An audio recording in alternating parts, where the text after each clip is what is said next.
Hello and welcome to Inside Out, a program where we look at issues affecting society and issues of public interest. And today we are looking at the Zimbabwe Broadcasting Corporation, the national broadcaster, a media organization which has been in the eye of the media for quite a long time.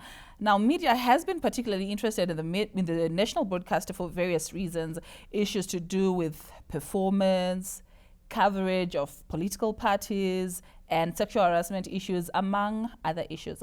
Now, to help us with these issues and to look at what really is happening at the Zimbabwe Broadcasting Corporation, we have the lady who is at the helm of the organization, the Chief Executive Officer, Ms. Adelaide Chikunguru. Good morning, and thank you for joining us on Inside Out. Morning, Yvonne, and thank you for having me. It is always a pleasure. Now, I remember the last time that we had you on this show, you had just joined the corporation as the CEO, and a lot of things were happening. Social media was saying a lot of things, and, it was quite a time for you. How has it been? Still a time for me. Really?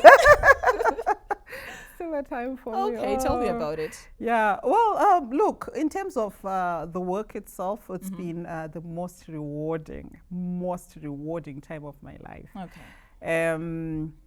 I came to the ZBC, obviously pushing the transformational agenda for the Zimbabwe Broadcasting Corporation. And I must say we've been doing pretty well. Okay. We've been doing pretty well. But in terms of, the social media space and the reputation conversation, it was going on well for a while until, we started having, both internal and external push factors. And it has kind of impacted our reputation in a bit, and it's something that we are working to correct as well. All right. I think we'll get into those push factors a little later on. Absolutely. But now we just want to look at the performance of the national broadcaster, looking at corporate governance, structural viability, and things like that.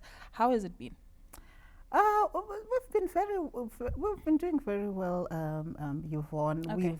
We're compliant with the corporate governance unit requirements. We are compliant with PRAS, and so we're doing very, very well in that regard. Okay, so how far have you gone with corporate governance on its own?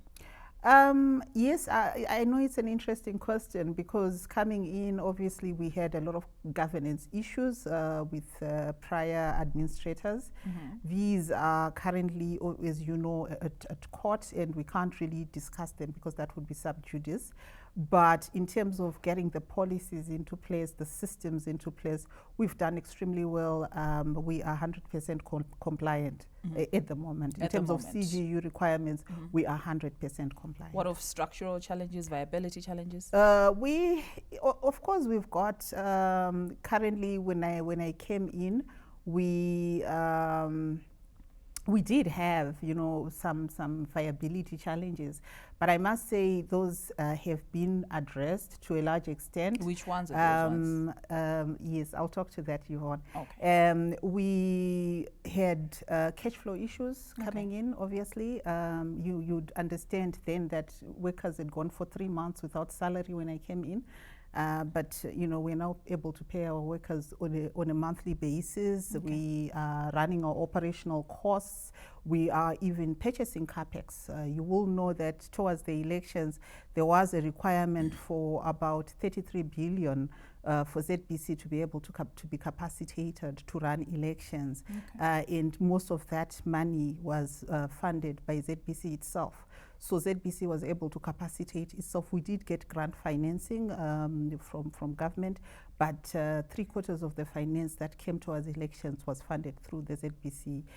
They did fund their own activities. ZBC also managed to purchase its own vehicles towards elections and towards operations, and all the other capital requirements that go with such activities. So I would say we're doing pretty well. We ended 2022 in a surplus, something that has never happened at ZBC for over 20 years. We are looking to sit for our first AGM ever in the next month in November, and we are hoping to declare a dividend in that AGM. So I would say we've made a lot of progress, as you can see. We obviously, from Another governance issue was the audited situation at the ZBC. I must say that we're now very close to being current. We started auditing books from 2016 to bring them to date for the board to be able to have an AGM. And we've been working very closely with the Auditor General's office, and we are rounding up that exercise. So we've been, it's been very hard, obviously, to get all these administrative issues in place, but in the shortest possible of times, we've been able to do it. And I must say, for the first time in 20 years, ZBC will be having an AGM, something that has never happened. And also, for the first time in 20 years, ZBC will be declaring a dividend profit to government of Zimbabwe, And although we have obviously declared the social dividend through, how we covered the elections, funding 3/4 of the election exercise, and so forth and so on. Obviously, it has taken. It's hard.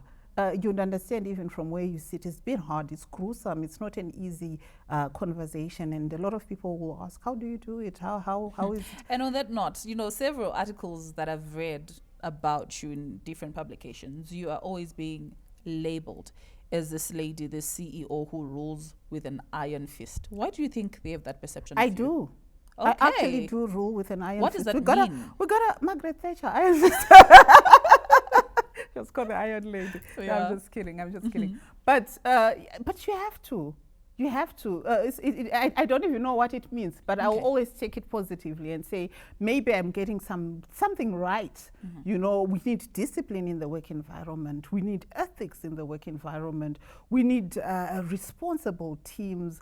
We need to create a workspace where people are happy to come to work and they spend their time at work, being engaged at work, and they go home and feel that, they've put in their day's dues and they will also get paid for their day's dues. But like ZBC right now, we are covering our own operational expenditure, our own staff costs and so forth and so on. And it has to come from somewhere.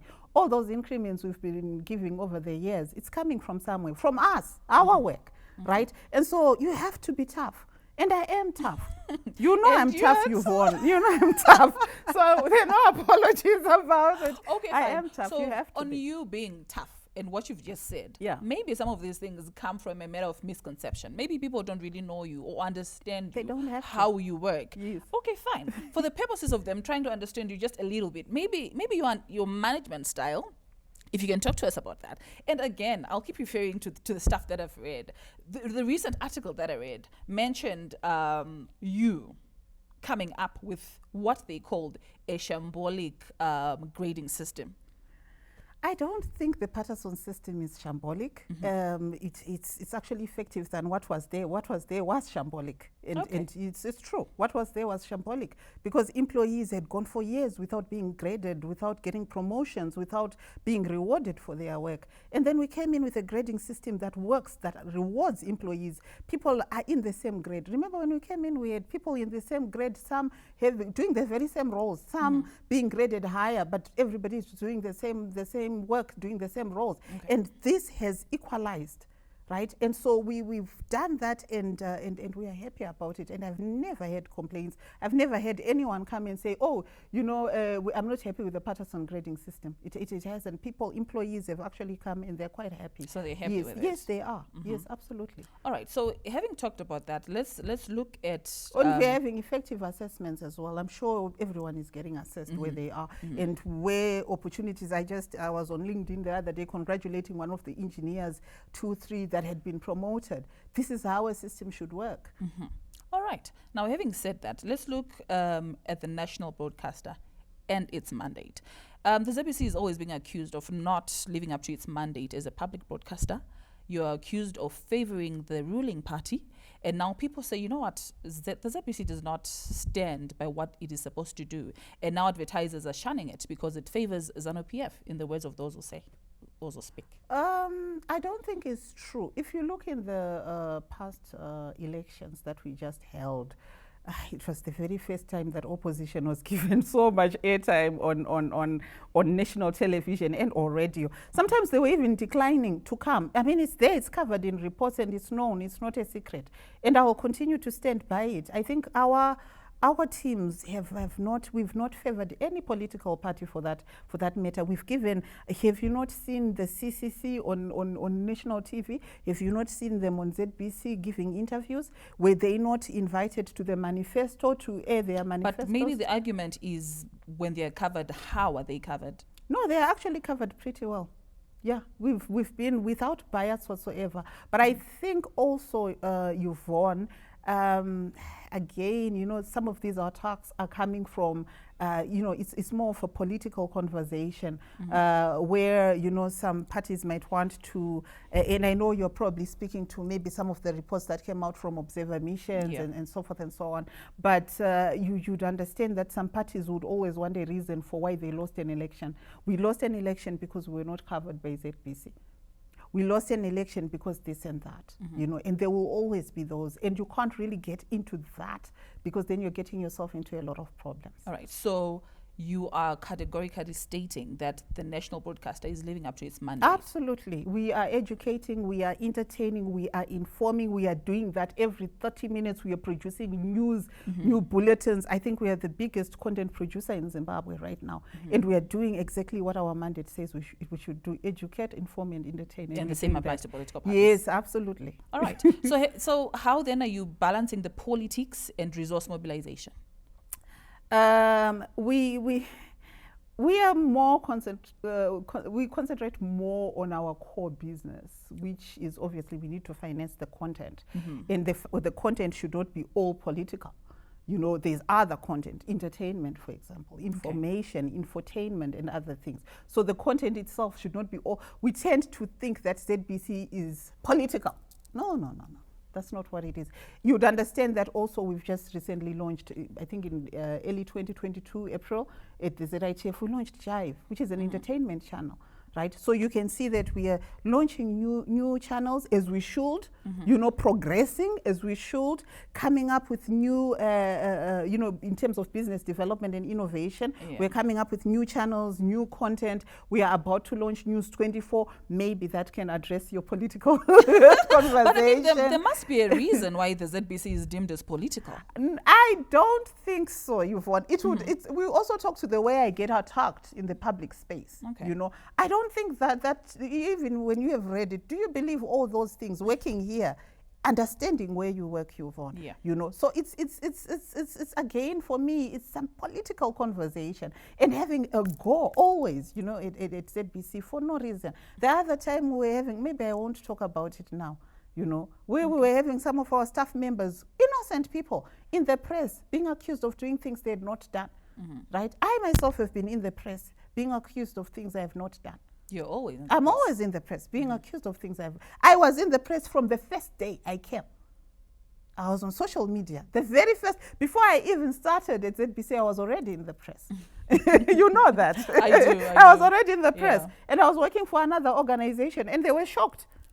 You know, how are you talking about ZBC? And, you know, I had not even resigned yet. So they were sort of exposing, oh, she's now leaving us. She's yes, going to the national absolutely. broadcaster. Yeah, absolutely. And then you wake up, you find it in the social media before your contract is even signed. That's social media for you. Anyway, now you mentioned that, you know, we've launched Jive and we're launching our news channel and we have a whole lot of channels coming up. And looking at the media space, a lot of licenses have been issued to a number of broadcasters with the likes of 3K, NRTV, ZTN. You know, the media space is sort of coming up now. So we have all these people fighting for the cake, and there you are as the national broadcaster. How are you withstanding this competition, and what do you think you have in place to remain relevant? I think Yvonne, we have, to an extent, you know, we've got our strategy in place. You know, it's a good strategy which has shown us good turnaround in terms of efforts. We're launching new channels, like you're saying. So, you know, there are new channels that are being launched. We're also launching our own new channels. We are innovating in the media space. We are going into digital. I don't want to talk too much to my strategy because the competitors might be listening. Okay. But we do have quite a lot of activities in the bag in terms of innovation. And I think next year is going to be a very exciting year. But but, and I'll put a but. Okay. There's really need for government, I would think, to come up with a policy that that develops art from a grassroots level. Okay. You'll understand that we went through a COVID period. It sounds like a song because I'm always talking to this fact, because you can't talk to channels without content. And normally with the value chain, you want to start with content development. Content development needs funding. Right, in countries like Zimbabwe, which are still developing, we are still going to need to be putting grant finance into content development. Therefore, there is need for us to actually fund the artists. Artists struggled during COVID. Most of them had to sell their cameras and things like that to survive. No one was having shows in terms of musicians. And so we need to start there. We need to put money to fund the content, to fund the arts sector, so that now the content can then come onto the channels and we have better and improved and vibrant content. And so this is always a very passionate area for me. All right. And do you think the relevant stakeholders maybe are doing what they're supposed to be doing in making sure that that is done? I don't think we've lobbied enough. Okay. Right? I think, you know, the artists themselves are kind of tired, and you know, there's not been enough lobbying. And I think, you know, if you go to conferences, all the conferences are business conferences. There's nothing on content.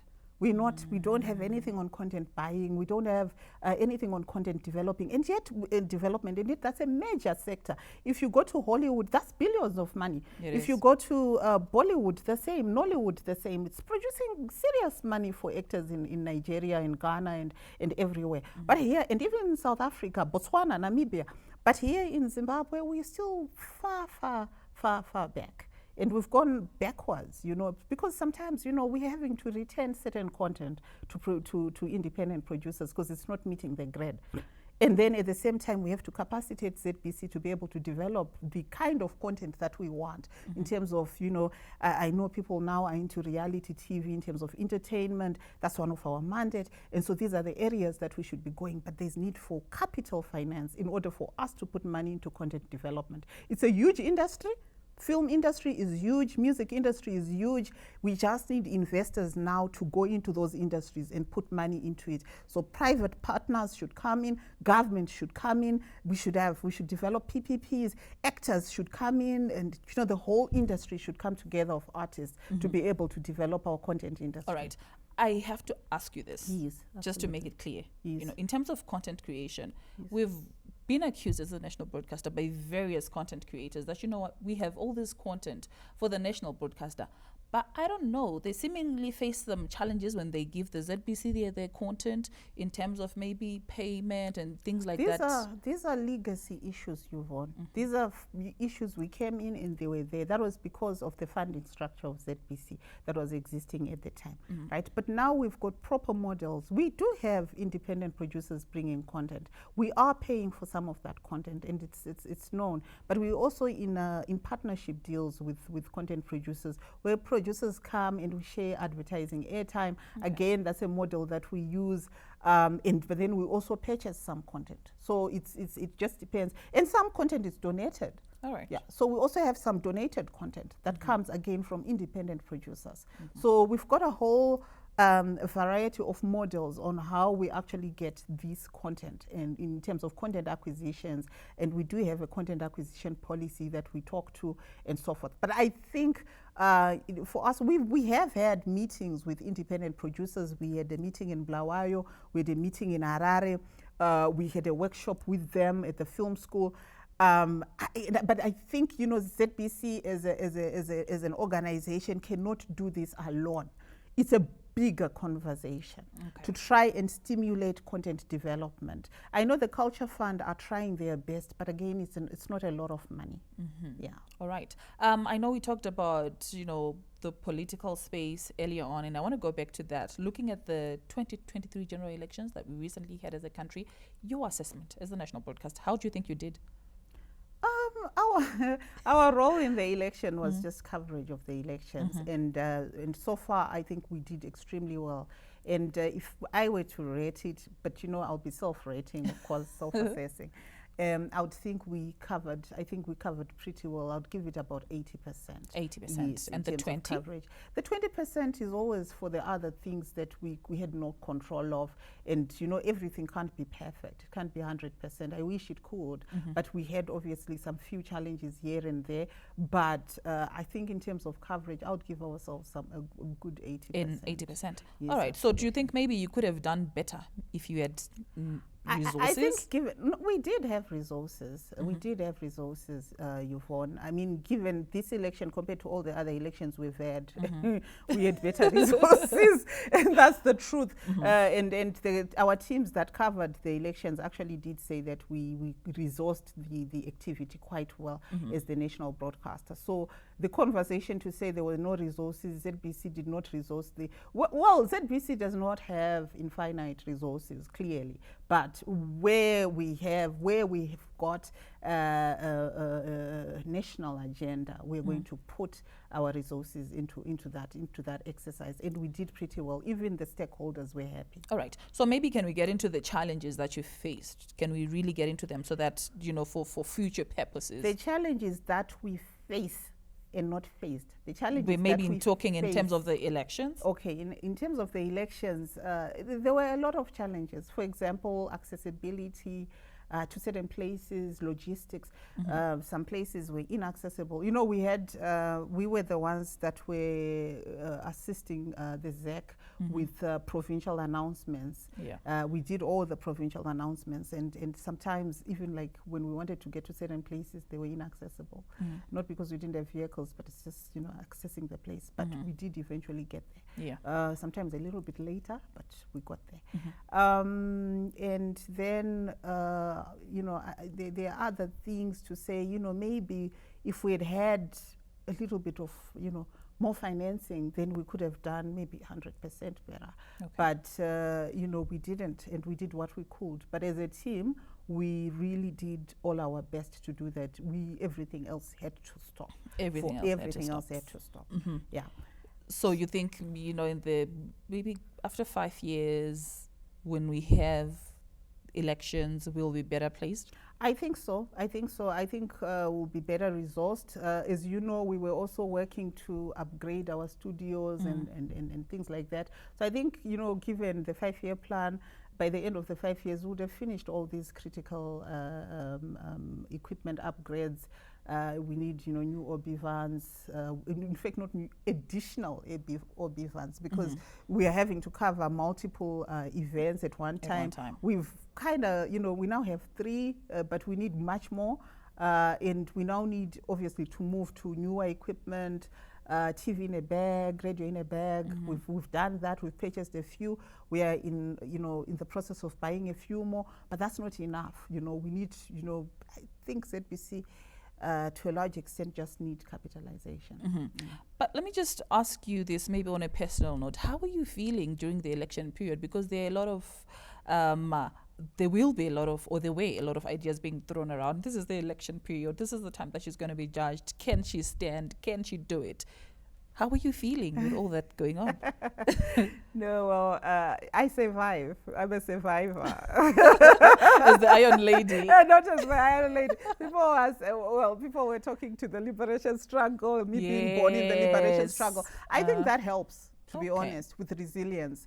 A lot of people, when I took this job, asked, why would she do that? You're leaving this to that. Why would you do that?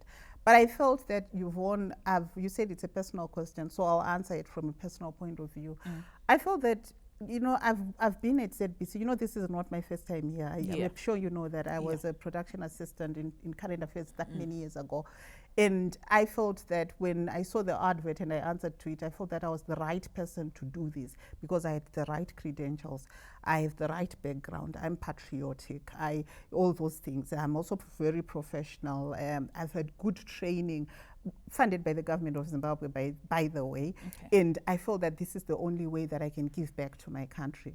Even if, and I always said, even if they were not going to pay me a single cent, I was still going to do it. Yeah. So can you talk to maybe fellow women or the girl child out there? There are a lot of people whose confidence is dented. People especially women who feel they cannot stand in the corporate world. Sometimes you're qualified, you have the papers, but you see a job advert and you're like, I don't think I can do this. What are your words to such people, especially females? I'll tell you one thing about myself and how I applied to the ZBC job. I saw the advert, it was in the Sunday Mail. I pulled it out, I put it in the desk. There was absolutely nothing wrong with my current work situation. I was actually happy. But something kept probing me. Say, Adelaide, you need to apply for this job. You need to apply for this job. And my conscience just kept, Adelaide, you need, and perhaps it was that young Adelaide when she started at 22, you know, saying, you know, but you could make a change at ZBC. You know this place and all these skills, this training you've had all these years, right? This is the time. And I made that decision. I didn't doubt. And when I told my boss I was going to do it, he was actually shocked. He said, are you sure? I said, yes, I'm sure. So people should just go for their dreams. If you have that gut feel, go for it, regardless of what. Go and fail in the interview. Yeah. So just give it your best shot. Give it. If you have a dream, go for it. Everyone is created for a purpose. That's what I totally believe. Everyone is created for a purpose. Absolutely. The USENDO of Adelaide Chikunguru, the Chief Executive Officer of the Zimbabwe Broadcasting Corporation, joining us today on Inside Out to shed light into what is exactly happening at the National Broadcast. And I'm sure you're all waiting for one issue, which is the sexual harassment issue. I mean, we've had these cases on social media. What is really happening at the National Broadcaster in terms of sexual harassment, particularly the issues that we have had or the people have had? If it's going to be a long drawn answer, Okay. you know, because it's a difficult conversation, as you understand. Now, the media industry, traditionally and culturally, always has these sexual harassment issues globally. You know, CNN had the same issues recently. You know, Fox News had the very same issues. And so I'm not sure what it is in the media industry, whether it's the hours that we work and or whether there are certain pressures, you know, because social behavior is mapped and or developed by certain things, the environment, isn't it? So I'm not really sure what happens, whether there are certain stresses that force those behaviors within the media environment or not, I don't know. But what I can say that at ZBC, yes, we received reports, but unfortunately there are not as many as the social media put them out to be. We only received 2 reports. But is it a matter of them being many or a matter of them being the? Well, I doubt that there's any organization that has never had a sexual harassment conversation. I think would be lying.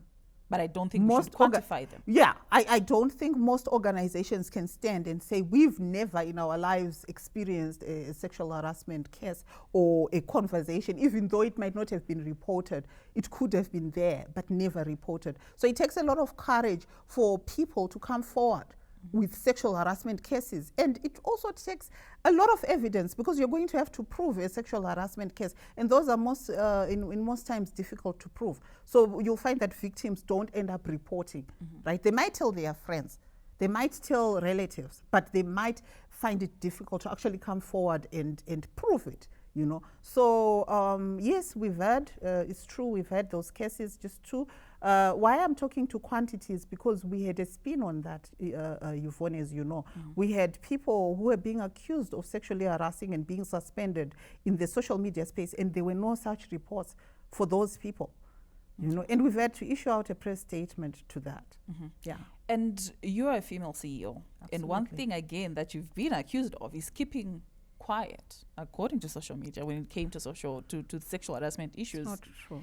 Well, articles say you declined to give a comment. Of course. And now these organizations were coming at you and saying, she's female, how come she doesn't want to speak on such issues? Of course. I will speak at the right time. Messaging is always about timing. It's always about timing. It's always about timing and consistency. So I will not be forced to speak by external pressures. I will speak at the right time. So this is the right time, and I'm speaking about it because we've carried our investigations. We know now that we have 2 formal reports. We have taken disciplinary action against those people that have that are accused of having done such things. We do have a concrete sexual harassment policy which is in place. And we've done training. We've done gender awareness trainings with the Gender Commission and other partners. So we've had a lot of support, especially from our partners, and we've done a lot. So I don't answer to pressure and external force and external pressures. No, we talk at the right time. We talk at the right time. Messaging is about timing. She says she's not pressured by social media or anybody to speak, but she speaks when she deems necessary. And this is the right time that she's seen it fit to talk about the sexual harassment allegations at the national broadcaster. Now, you say there is a sexual harassment policy in place. Can you just take us through it just a bit for the benefit of... Our policy is, it just mainly talks to how these cases should be held, how they should be reported. If there's a report of sexual harassment, what are the steps that are taken, the counseling that is given to victims, and so forth and so on. So it's a procedure really on how the sexual harassment should happen, should be handled rather in the work environment. Yeah. So do you have this counseling desk? Yes, Right. absolutely. We have a safety health, we've got a health department that handles with these things. And if any we do have a SHES department, and if any employee needs such counseling services, they approach the SHES and they assist them to get the counseling that is required. Okay. And now, because this is the time that you've decided to talk about it through this program and the statement that you've released as an organization, what would you want to say to maybe some people, both male and female, who have gone through such cases of facing sexual harassment in the workplace? What would you want to tell them? It's very hard to be victimized because it's a human rights abuse. You are abused in an environment where the workspace is supposed to, your organization is supposed to protect you. You're actually exposed. And a lot of people find it becomes very difficult, Yvonne, for you to execute your capabilities to the highest level that you can, because you're worried, you're emotionally traumatized, you cannot apply yourself, and so forth and so on. So I would like to call upon people that have had this experience to come forward. Let's talk about it. Let's talk about it. And it's not a topic that's taboo, because it seems as if it's a topic that shouldn't be talked about, and it's taboo. And the worst thing is there's continued victimization of the victims. And so forth and so on. Who does she think she is? And so forth and so on. And it takes a lot of courage for somebody to actually come out and speak out. It also takes a lot of courage for somebody to withstand harassment of any nature, whether it's sexual or otherwise. Harassment of any nature, it takes a lot of boldness and a lot of courage for people to be able to stand against harassment. All right. Yeah. And I've been harassed myself. I was about to say that. You read my mind. I have been harassed I actually myself. wanted to ask you, Yeah. can we say that is a form of sexual harassment, where you came into power and she was like, no, because she's female. No. She's probably slept with so and so. No. Yeah. I was harassed myself, but the harassment is maybe not sexual, but it's just ongoing harassment. Yeah. Yeah. Why are you there? No, Auntie. You're here to stay. Andive. You have to prove kuti andisikugona. For Prove me it. to Prove kuti andisikugona. And can we also talk to those men? In fact, before I get into that, let's talk about sexual relationships or romantic relationships in the workplace. Are they allowed? Can I date Justin Mahlahla? Can I date maybe a fellow producer Our policy, or whatever? Unfortunately, our policy does not allow for relationships in the workspace. So now let's talk about people who then maybe I was dating a certain guy or a certain man, Consensual. consensually. And then now I feel like, this relationship is no longer serving me in the way that I thought it was supposed to be serving me. Absolutely. And I turn that into a sexual harassment case. Right. It's manipulation. Yeah. But people can manipulate. Men can be manipulated, just like women can be manipulated. So we also look when we investigate. That's why I say that it's difficult for me to comment because of external pressure. We comment after investigations. So those investigations also, we've got a policy and it shows us how to do it. We've got the Gender Commission and other partners who also help us to make these assessments, right? And where we feel we are inadequate, we can bounce off with Gender Commission, you know. So we make these assessments, and the good thing about it is the investigations are done, and then we've always had, you know, good outcomes. So we've never had a situation where things were not done. I know that there'll be fear to say, okay, maybe this person, maybe these people are manipulating a situation, and maybe they are lying, you know, to serve a certain interest. Right? But the truth always comes out. All right. Yeah. And I also want to talk about another issue, the issue of dressing. These are issues that people generally talk about in the workspace, on social media. Our workspace is supposed to have particular dress codes, because we've had men complain to say, look, the way you are dressing is a sort of a harassment to us. You're harassing us because you're exposing yourselves. And then some people say, no, but I'm supposed to dress the way that I'm supposed to dress and how best I feel I'm expressing myself. So our workplace is supposed to have dress codes, or people should dress however they feel like. I will talk to our industry. We work in a media industry and creative industry. People dress the way they want in a creative environment. I can't start telling DJ Popsy how to dress, or DJ Ashines, or even yourself. I can't tell you how to dress because we are in a content. You've got an image to portray, and it goes with the character that you're portraying. Exactly. So I can't start to tell my creative teams how to dress because they are creative. They dress according to the character, right, that they are portraying. If I'm Ano in the evening when I'm at home, but I'm DJ Popsy during the day, I'm going to dress like DJ Popsy because I've got a fan base and all these people, and play the character. But Pandinoenda Kumba and Sisiri Kanyemba Bones, I'm now Baba Tino. You understand? All right. So in our industry, I just don't. In fact, world over, the way somebody dressed does not mean that they should be raped. The way somebody dresses, an 8-year-old, an 8 months old with a pamper. So men cannot you cannot say use that the way as you're an dressing excuse. is a form of sexual harassment. No. You cannot. It's not defined. Dressing is not defined as sexual harassment. I've never seen a code that looks at dressing as harassment ever, world over. We just needed to really clarify on that. Now, as we draw towards the end, 2024 is knocking. What should stakeholders expect in terms of the ZBC, TV, radio stations? What should they expect? There's a lot. There's a lot. Better content. Okay. Definitely better, much improved content. We're working with partners to bring much improved content. Another channel. Okay. So we're going to launch another channel. We have I don't wanna. But we're expanding our services to satellite. We are doing digital, direct to home. We have OTT services that we want to offer and whatnot. So it's going to be exciting. It's going to be exciting. It's going to be exciting, definitely. All right. Adelaide, I must thank you for having joined us on Inside Out. Thank you so much, Yvonne. Thank you it's for always having a pleasure me. having you. I'll on come the show. back in Please 3 years. Do. Not 3 years. Come back next month. We should make this a monthly thing. Thank you so much, Yvonne. Thanks for having me. It's a pleasure. And thank you for having joined us on Inside Out. Today on the show, we had Adelaide Chikunguru, the CEO of the Zimbabwe Broadcasting Corporation, talking to us about her organization, what is happening at ZBC, performance issues, sexual harassment issues, and everything that has to do with the national broadcaster and its public mandate. Until we meet again, hopefully next week, pleasant viewing.